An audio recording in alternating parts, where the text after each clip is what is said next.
Good afternoon, everybody, and welcome to this IITPSA Social Ethics Committee event, where this afternoon we'll be talking about exploring sustainability in digital media. Just a brief agenda. First of all, I'll be talking, not for that long, for about 10 minutes, about the exciting developments in digital transformation and what digital sustainability entails in the widest sense of the word, and take a quick run through of how digital solutions contribute to climate change mitigation and adaptation. And then I'll hand over to our guest speaker from the UK, Andri Johnston. Welcome.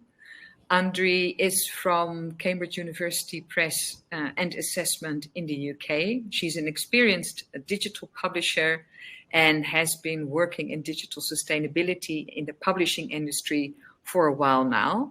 She talked about some general concepts around sustainability in digital media, take us through a case study that they've done at Cambridge University Press, and leave us with some practical examples of how you can start implementing some things yourself. So looking at some green search engines, sustainable web design. So that's promising to be very exciting. But before we kick off with the webinar itself, this is the week that the IITPSA proudly has launched the Ethics in IT video. It's a collaboration between IITPSA Management, Marketing, and the Social Ethics Committee. And it is our way to create more awareness around the ethical principles and the code of ethics that become more and more relevant in IT today. So let's first start off with the video, and then when we come back, the presentations will start.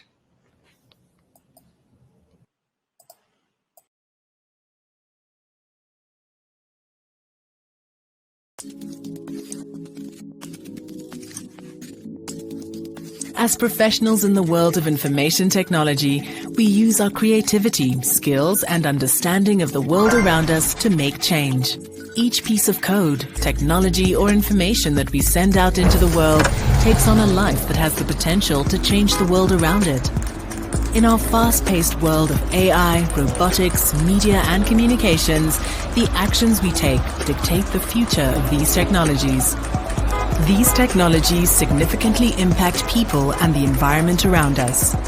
As we grow, understand, and adopt AI both in our work and personal lives, we will be presented with moral and pragmatic decisions that can be used either in the upliftment or to the detriment of those around us. In everything we do, it is important to visualize, study, and calculate the impact that our creations will have. The fundamental way to achieve this is by imagining the impact your actions could have on you, your family, community, and society. Personal information can be readily stolen through phishing, viruses, and malware, leading to psychological, social, and financial harm to individuals. This abuse of personal information poses a threat not only to the affected individuals, but also to organizations at large. Imagine if this happened to you or your loved ones. We often underestimate the significance of our work, yet it's crucial to recognize that we are at the forefront of innovation. We play a pivotal role in propelling our world forward and shaping the future. We have the ability to mold our future into one that is filled with darkness, destruction, inequality, and unsustainability. It doesn't have to be this way, though. By using our skills, tools, and insights into the impacts our actions have on the world around us, we can build the future into something beautiful and exciting.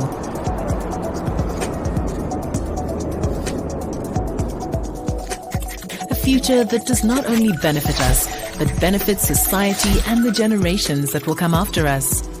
We as information technology professionals can do this by always considering the ethical impacts of our actions.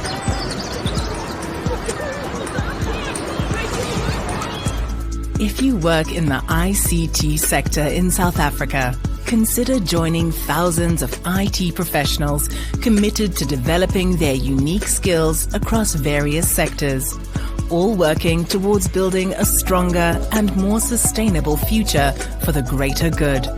To apply for membership with IITPSA, visit www.iitpsa.org.za.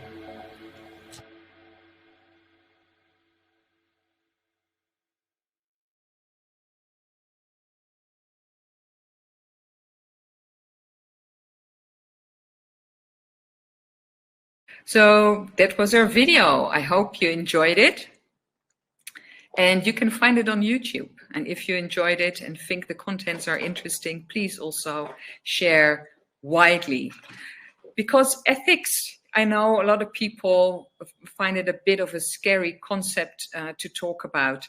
But with the fast flight that digital is taking, ethical principles are becoming more and more relevant.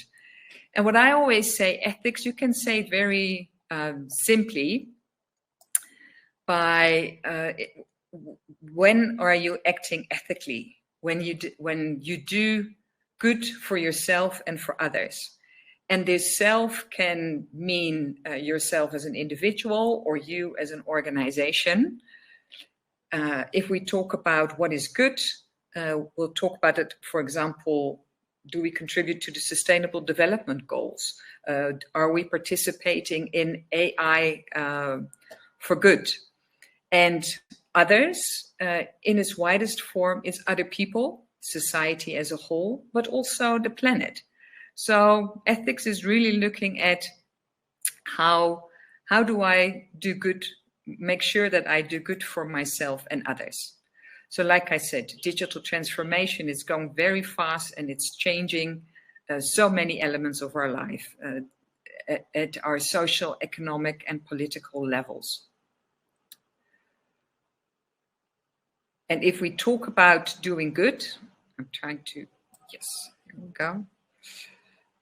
We look at digital sustainability. So like I said, if I want to do good using digital solutions, how do I do that? So contributing to the Sustainable Development Goals is one of those.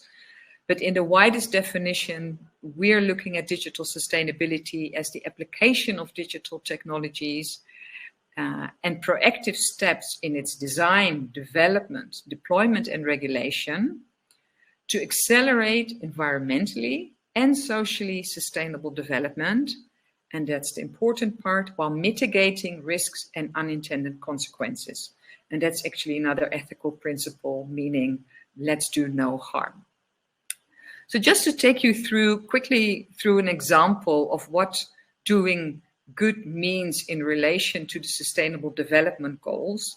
If you check SDG Digital, that's where the United Nations have started this whole project saying, digital can have such a huge impact on the achievement of our goals because we're actually running behind. It's not going well. So they calculated that digital solutions can have a positive impact of over 70% of the 169 social sustainable development targets. So let's today, because we're looking at digital sustainability at an environmental level, at how digital has a positive impact on climate action. We all know that we need to come together and make sure that we avert the impending climate crisis. Some say we are already in the crisis. So how do we do that? So how can we use digital technologies to mitigate? And mitigate is what I'm saying, let's play on the offense. How can we make sure that we reduce the carbon emissions and make sure that the carbon sinks who are able to absorb carbon emissions do well? So examples of that are climate modeling and monitoring. We can look at sustainable energy, where you can be more efficient in using your energy and measuring how you do that. Carbon management is an interesting one because the carbon emissions reported, there's still a big gap between the carbon emissions reported and the actual carbon emissions. So how can we use, for example, Internet of Things combined with artificial intelligence to make better management measurements, and then use that to process and output it again. Sustainable transportation. Transportation is one of the biggest contributors to carbon emissions. So if we look at sustainable transportation, we're thinking about electric vehicles, ride sharing, and other mobile apps encouraging people to leave their car behind a bit more often. Sustainable agriculture, that's a fascinating sector because agriculture is also one of the main contributors to the carbon emissions and also most under threat of climate crisis. So how can we assist farmers in farming more sustainably? And the circular economy. So how do we go from a linear economy to an economy where we use less raw materials and less resources? So the reuse, repair, recycle element. So I want to show you a lovely example of that. What's happening, and this is actually happening in the Netherlands. iPhone or Apple is working with a robot called Daisy. And Daisy, this robot, is able to pick apart all elements of discarded iPhones into lots of different elements, which then can be reused again. So that's a great example of recycling in the digital space. And another part of climate change action is adaptation. So where mitigation is more on the offense, what can we do to reduce? Adaptation is more on the defense. Well, we haven't been able to manage some of the climate change effects. So what do we do to adapt to that? How do we use digital technology to do that? So we can look at early warning systems, and especially important, the small island states that are threatened by floods. How can we use, for example, remote sensing, real-time monitoring, processing that data, and then sending out SMS warnings? You can find examples of that online where people's lives have been saved because they got an SMS in time to evacuate the area that they were in. Climate information and data management, remote sensing and mapping. So that's again looking at with remote sensing over time, models are being built of what's been happening, so that data can be processed and used. Also in order to be able to build climate resilient infrastructure. So with the information we've got from all the different data, how should we build our infrastructure differently? And we can use digital twinning. We don't have to build that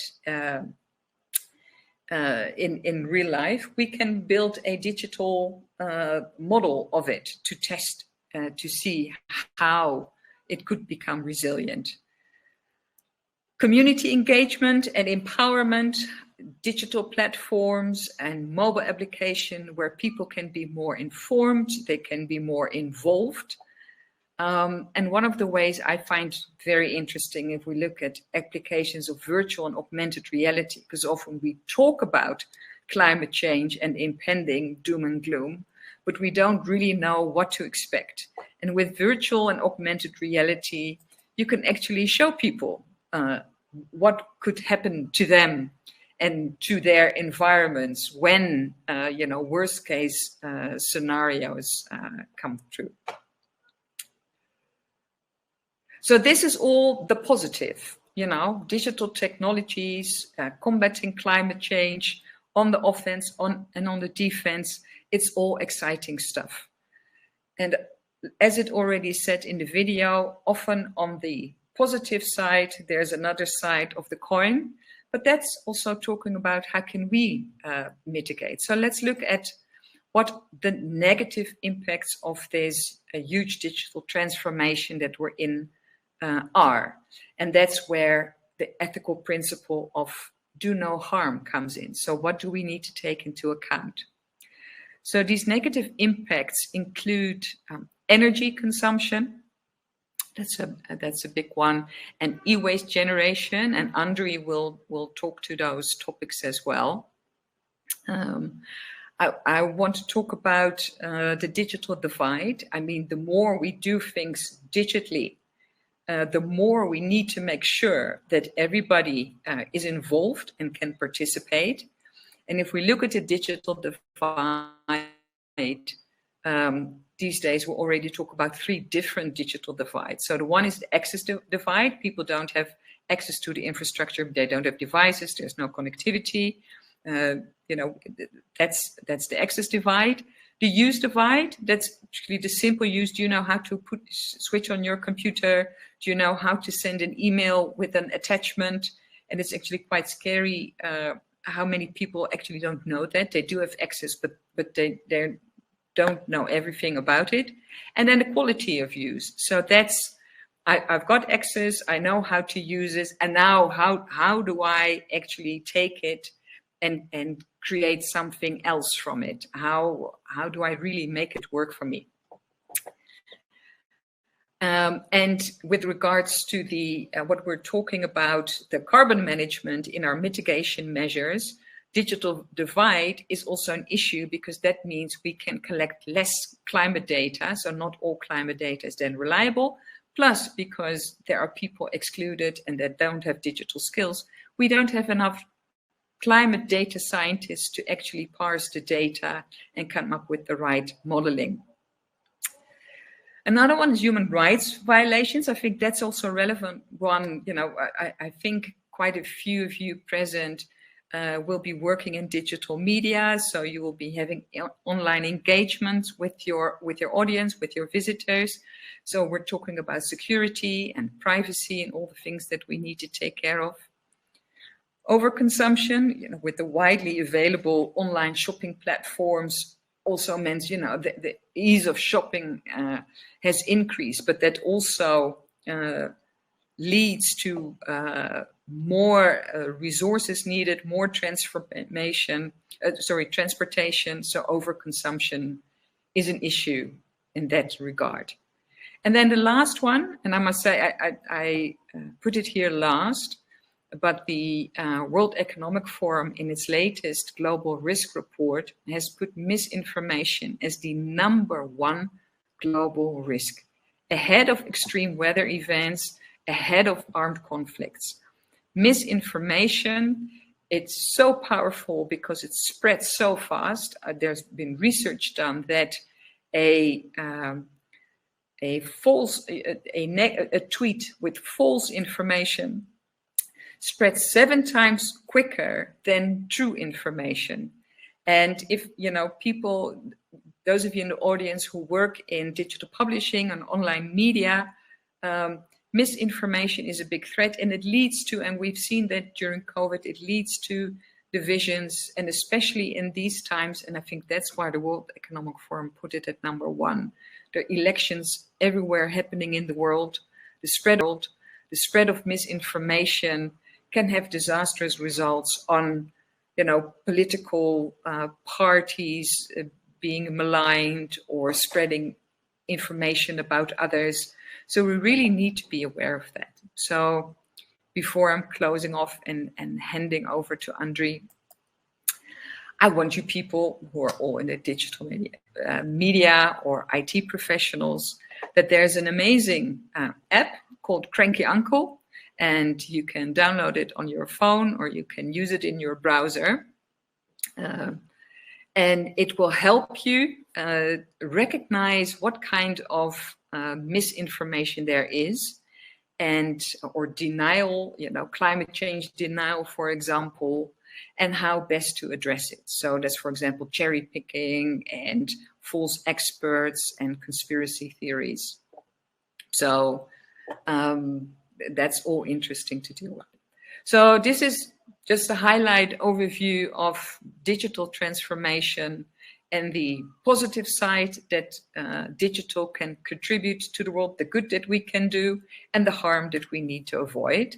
And to talk to us about that more in what it means in the publishing industry, I'm very happy to hand over to Andri, who will take you through that. And like I said in the beginning, she will end with some very practical examples. So stay tuned, because immediately after the webinar, you will be able to get to work on that. Okay, thank you. Over to you. Let me stop my presentation. And over to you, Andri. And so I'll be monitoring the chat, and if there are any questions that can be answered in the meantime, I will switch on my camera. As soon as I switch on my camera, you'll know that there's a question, a burning question. Okay. Thank you so much, Josine. There we go. Thank you so much, everyone, for inviting, for the IITPSA, for inviting me to do this talk today. Digital sustainability is something I am extremely passionate about, and I love talking about it. I am very happy to, throughout my presentation, if there are any burning questions, please jump in. And Josine, as Josine said, she'll come through with the questions in the chat as well. But I love kind of conversations and making these kind of things conversations, because I think when we talk about sustainability, it is about how we can share ideas on how to improve and what we can do together to create a better future. So just a little quick background about me. My name is Andri Johnston. So I am from South Africa, but I've been living in the UK for just over 6 years now. But I do go back to South Africa every single year, and I miss it extremely, especially when the weather is really crap like it is right now.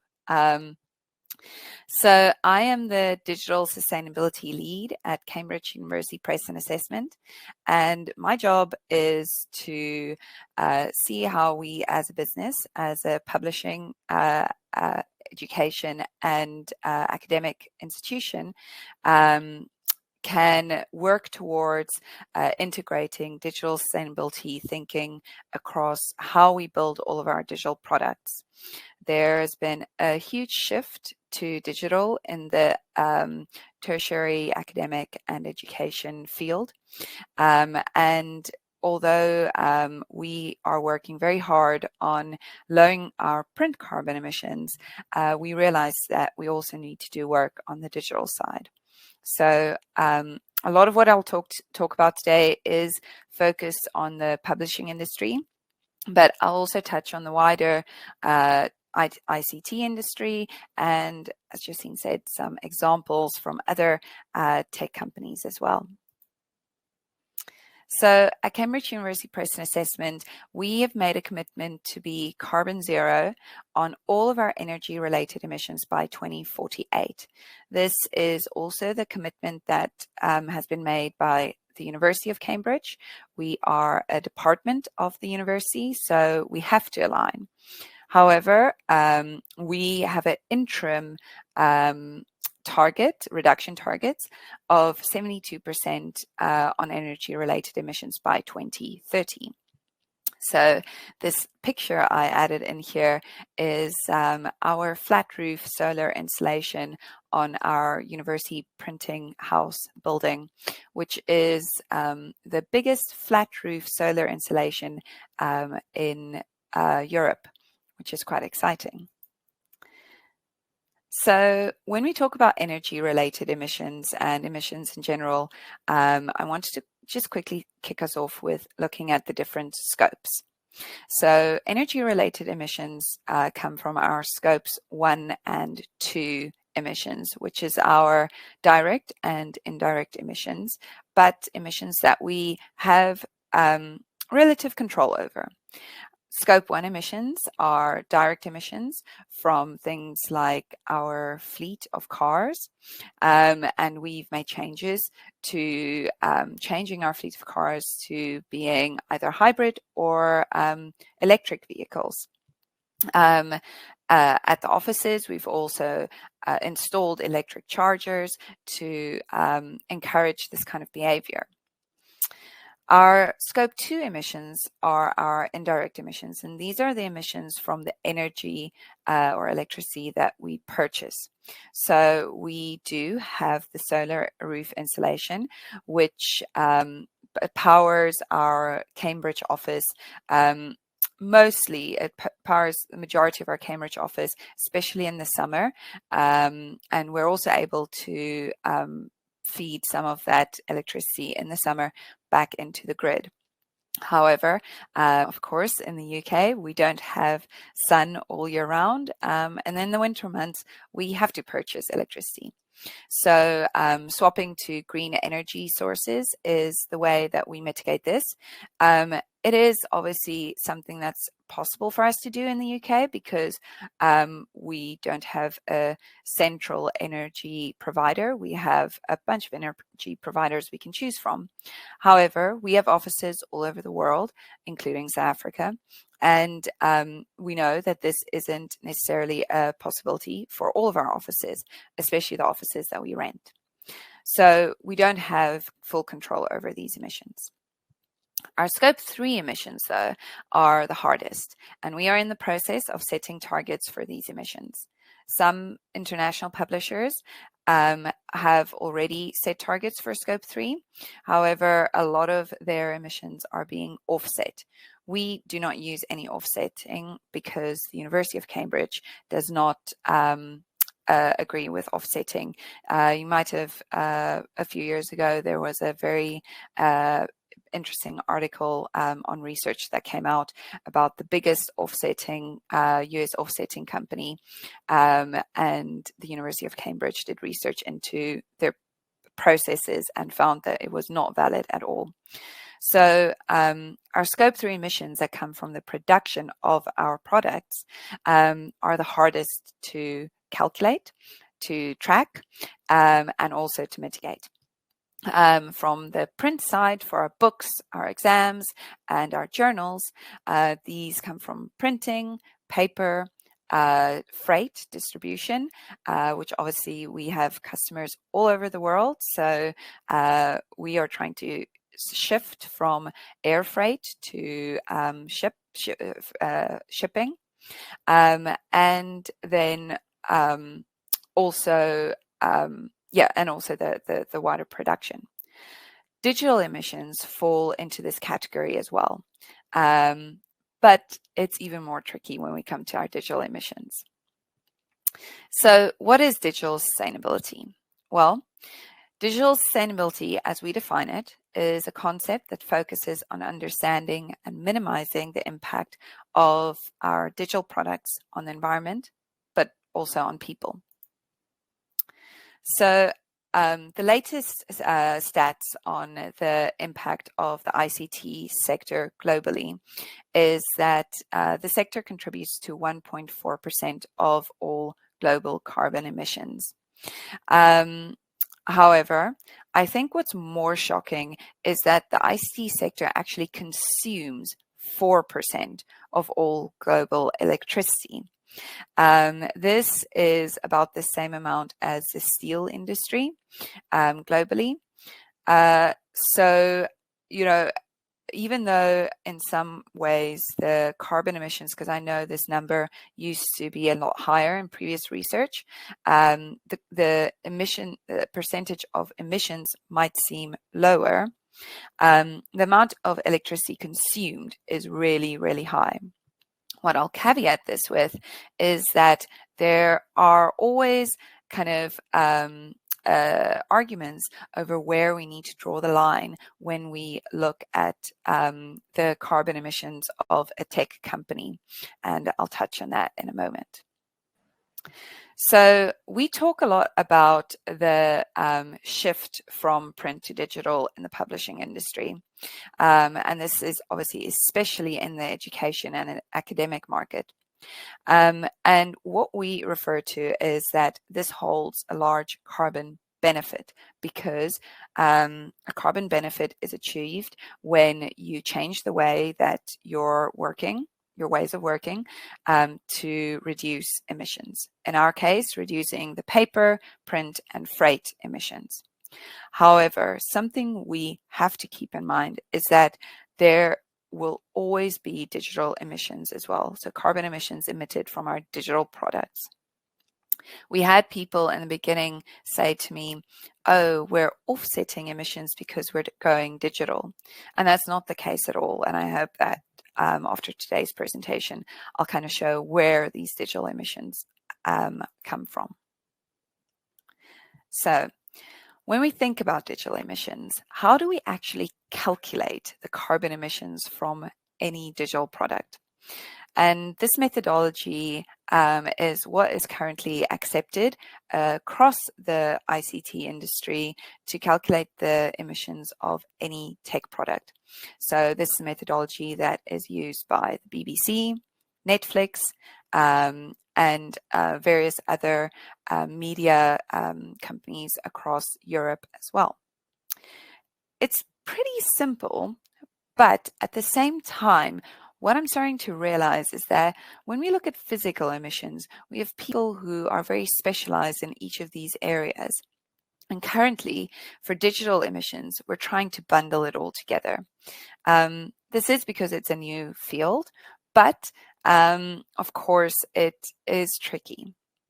The first part of the emissions that or of the data that we collect to calculate our digital carbon emissions is the data from our data centers. So these are the emissions emitted by the hosting of our data in data centers like AWS, Google Cloud, or Azure, which is obviously Microsoft. And some of the data center providers like Google and Azure are much more open about the emissions that their customers emit. So they will provide you with a breakdown of your emissions as a customer.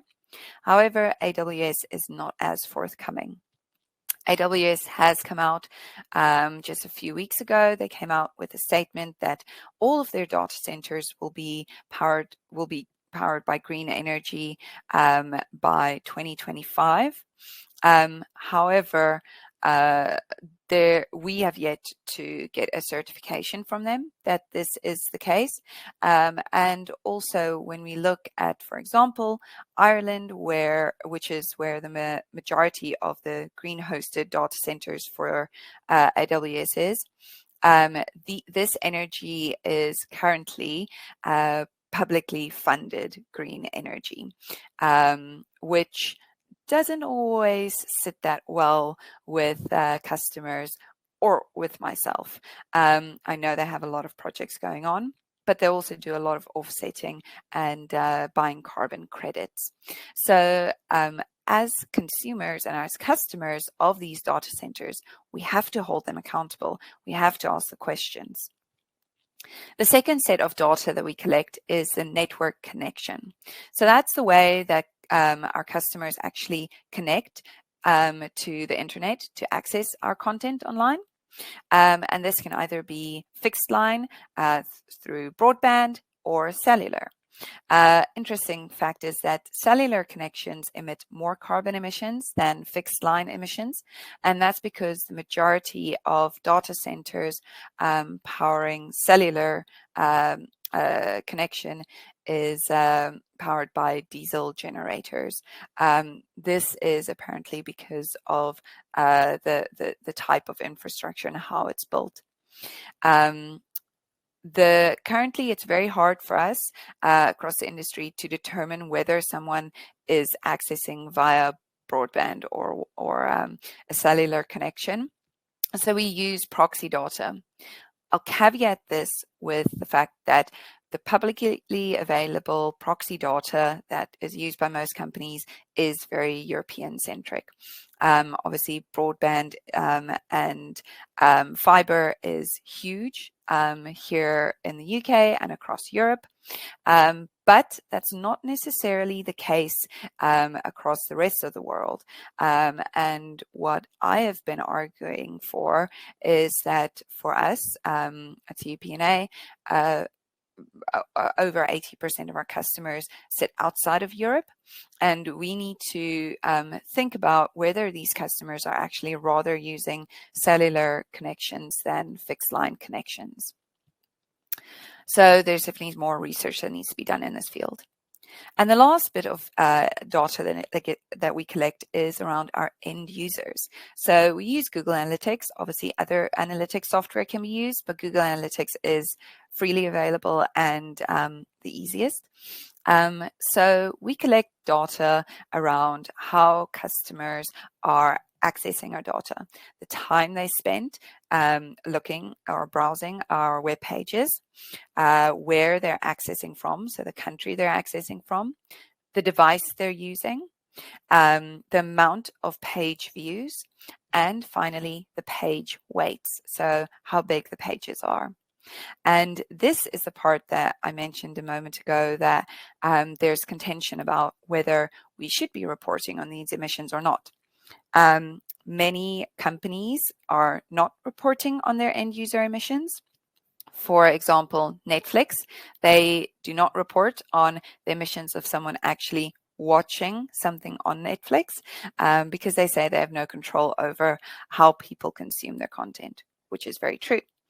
However, what we have found is that this is when we share this data with our product teams to start to actually improve our products, this is where we can make the most change.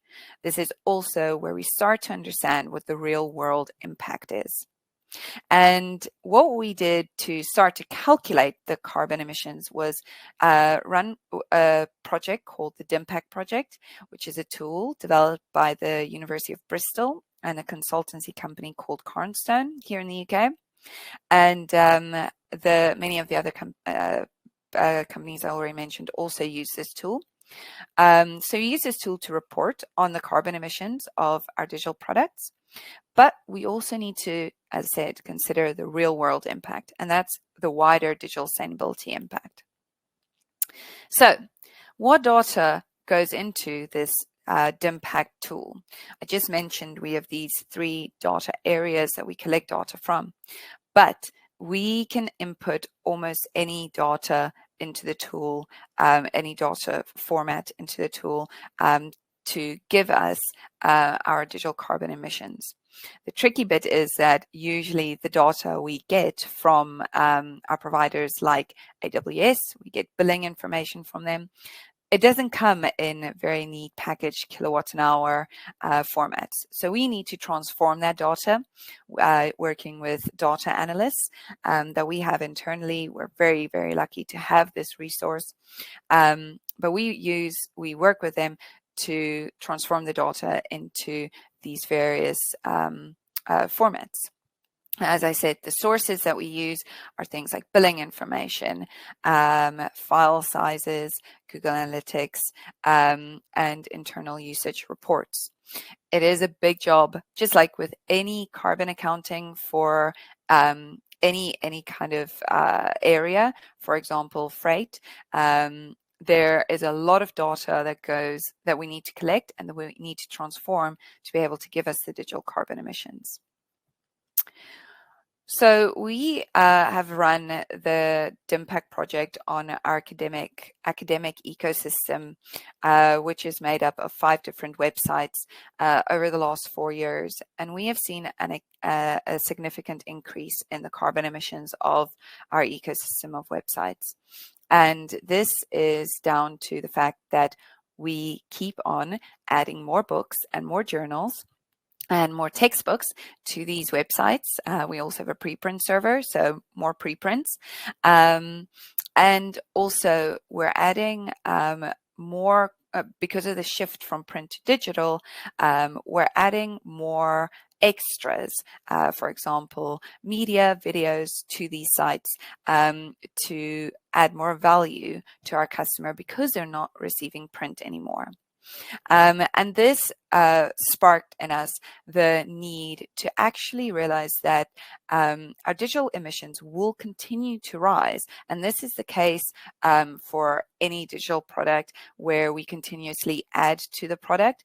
For example, even an app where you continuously have updates, you're going to add to the emissions. And also, in the tech space, we want more people to access our content or access our platforms. And the more people access the platforms, the higher emissions will go as well. So we realize we need to start doing something about this. Before I go into that, I also just wanted to highlight that digital emissions don't just come from flat websites. They also come from things like this online event. So we actually ran a case study on a 2-day online conference in 2022, where we calculated the carbon emissions of the entire conference, which worked out between 15 and 20 kilograms of CO2. We had participants from all over the world, 14 different countries. And in the end, we worked out that the carbon emissions were much lower than it would have been if everyone had flown in person. We also had really good feedback when we hosted this conference for ALPS, that it felt a lot more equal. And that a lot of the participants on the day from some of these 14 countries would have never been able to attend the conference if it had been in person because of the cost involved in it. So this is a little bit of a positive story where digital emissions might there are definitely digital emissions, but at the same time there's a equity positivity to it as well. Okay, can I have a quick question around that? Yeah. So because we first looked at your graph where we could see that your academic ecosystem, the emissions are growing. Online events, actually carbon emissions are less. What are the conversations that then follow within your organization? With these measurements in hand. What kind of discussion? Because on the one hand, people say, no, but we're moving from print publishing to digital publishing. And now we have this downside. What are the conversations you have in-house? Yeah, it's a very good question. So, in some cases, we've had some customers, for example, exam customers, some of them ask for digital assessments. But we're very aware that a lot of our customers are in areas where digital is just not the answer. So we have a social responsibility to still have print options available, especially in the education and exams spaces. But what we've been working towards is with this shift is to try and find a balance where for those customers that we do still then have print options, we make them as sustainable as possible with things like print on demand, for example. And we can do that for exams as well. The conversation on the digital side has become a little bit murky because, as I mentioned, for our journals customers, we try to add more value for them by having these extras on the website. But unfortunately, this then adds to the digital emissions.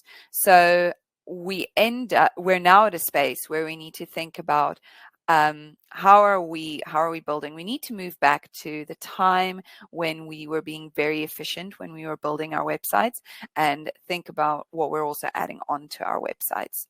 When we think about the events, the online events, we've been very clear that we would never say in-person events are bad because there's a lot of value to that face-to-face interaction. But some of the choices, what ALPS has, for example, done, has said to only have their in-person conferences every, I think, 3 or 4 years. All the other ones would be online. So there's that balance that you then start to strike between having an online version and an in-person version. So it's just having the knowledge to make the decision. That's at the end of the day what we're trying to do.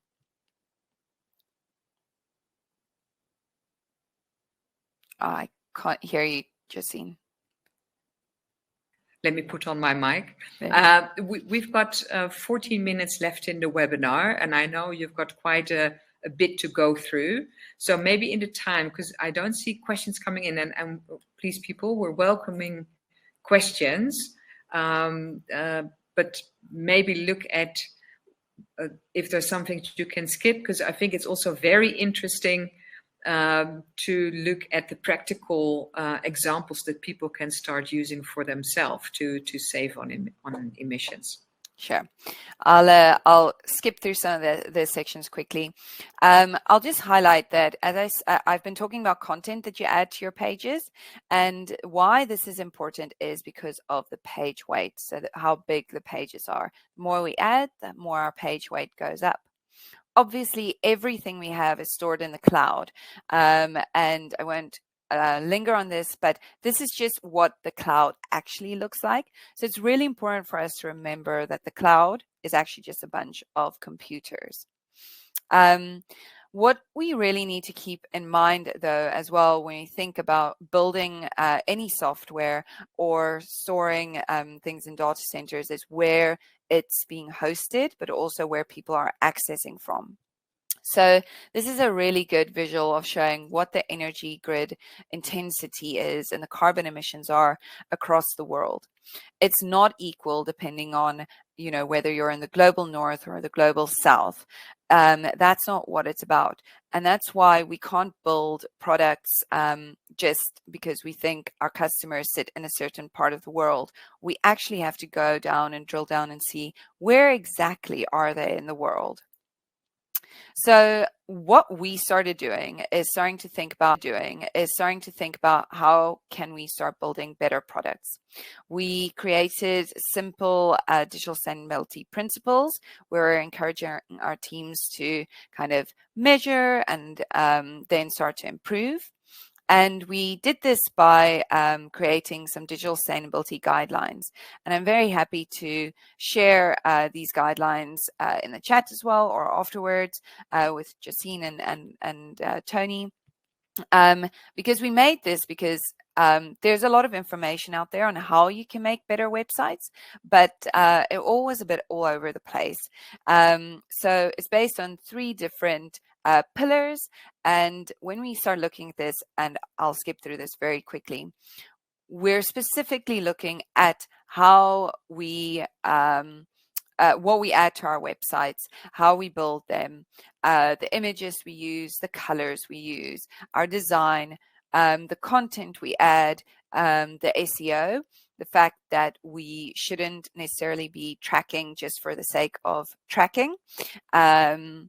And also on the development side, we know that hosting is a big part of our carbon emissions. So what practical things can we do working with our hosting companies to shift the load in terms of our cloud hosting, doing things like caching, for example, as well. So these guidelines were developed by us in conjunction with a company called Whole Grain Digital that specializes in this kind of work.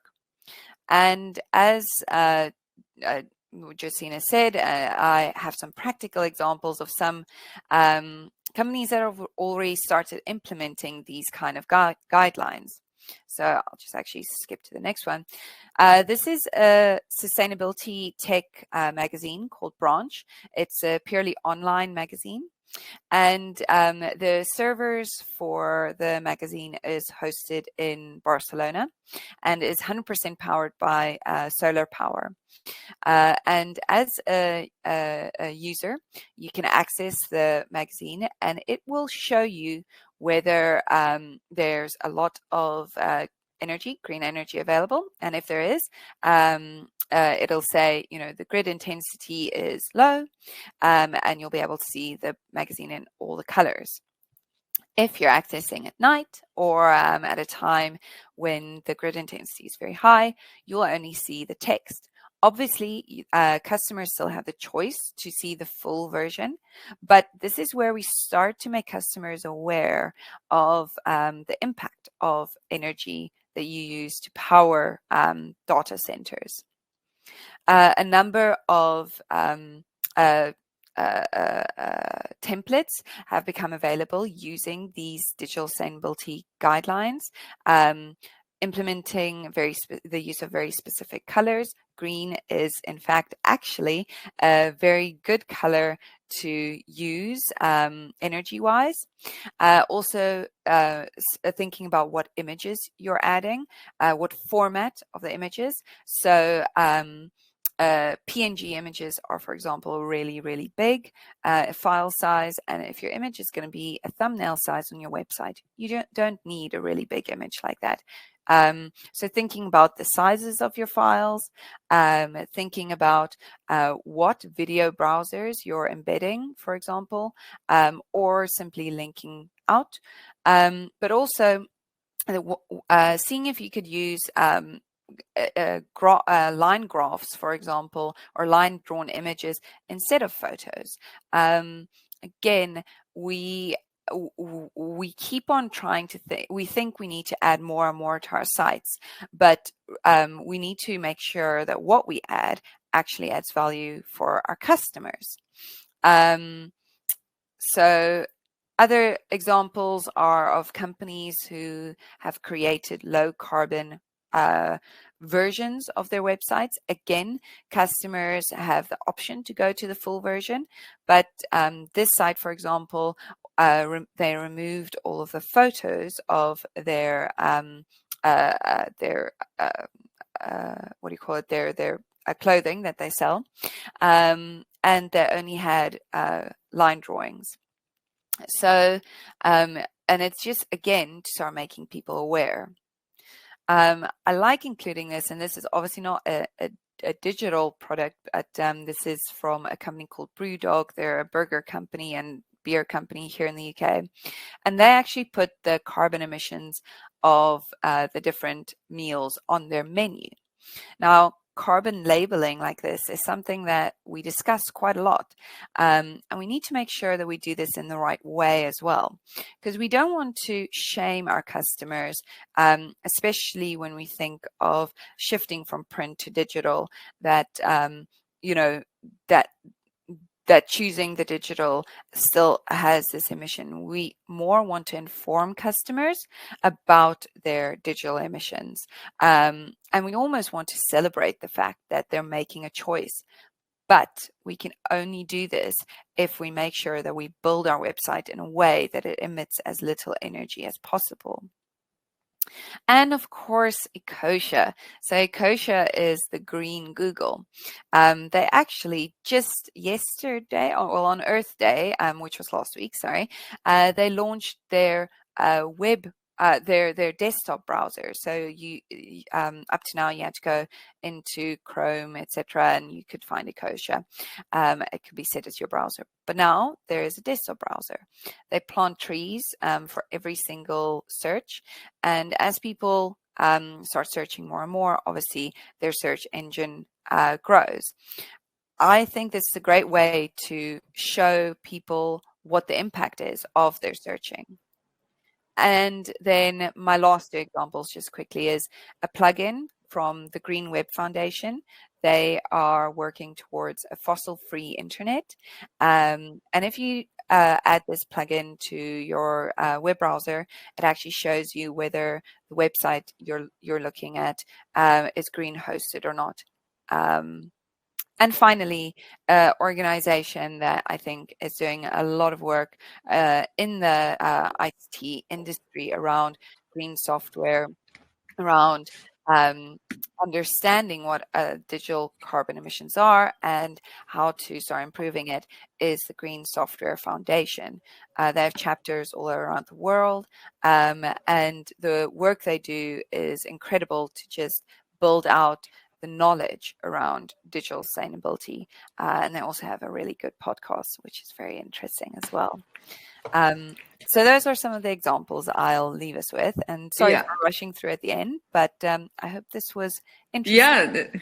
The time's flying, and we've also got an interesting question. So I really want to make some time to address the question. It's from Grace, who asked, as much as digital sustainability is a mission that all of us should be concerned about and embark on, would you recommend that organizations take on people who specialize in this field, or should this be a top of training done for everyone in the entire organization?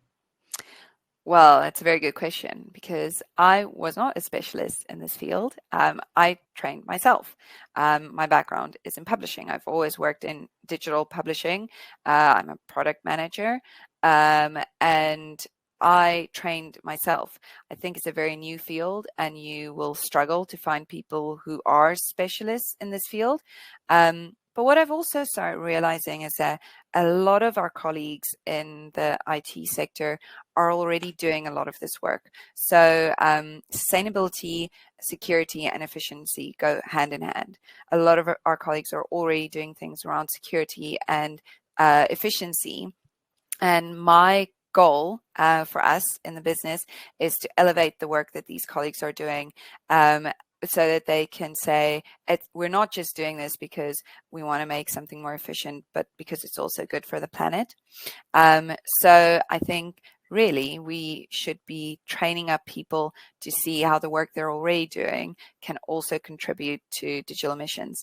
I will say having someone who's a specialist in environmental data is really helpful. I have someone like that in my team, and that is really, really helpful to help understand the environmental data. So, yeah. That it makes sense. So it's really like looking at the specialized function within the organization, but that also works across the organization. Maybe have your champions around it. I hope that answers your question, Grace. So with that, we come to the end. I think it was a packed webinar, and Andri, you didn't even get to share everything that you had to share with us. It's so great to hear your excitement about what's happening. And I think especially now, if we're looking at digital publishing and the online world, and like we spoke about before, it's brought so much to the world. And I think one of the great things about digital is that we actually picked up relatively quickly that the impact of digital on the world, on the environment has an impact. And because we are digital, it's also much easier to make changes and shifts. And I think creating the awareness around it, collecting the data, using digital again to create that insight, actually is a brilliant way. So I think for us in the digital industry, yes, we do have an impact on the environment, but we also have our ways and means to mitigate that. So definitely wonderful. So if there are no more questions, I don't see any questions coming in. I'm looking at the Q&A. No, just Grace, who's happy with your answer. So that's good to hear. Thanks so much, it's 1 Grace, o'clock. Yes, so I think we don't want to keep everybody away. It was a great lunchtime hour. Thank you so much, Andri. Thank you so much to Tony Perry from the Institute, and for all of you who were present. Please remember to look up the video, the Ethics in IT video on YouTube. Just Google this, search for IITPSA Ethics in IT, and you'll find it, and share it far and wide. And for those of you who are not a member of the IITPSA yet, please visit www.iitpsa.org and see how you can become a member. So with that, I thank you very much and wishing you a great afternoon. Thank you so much. Bye-bye. Thanks so much.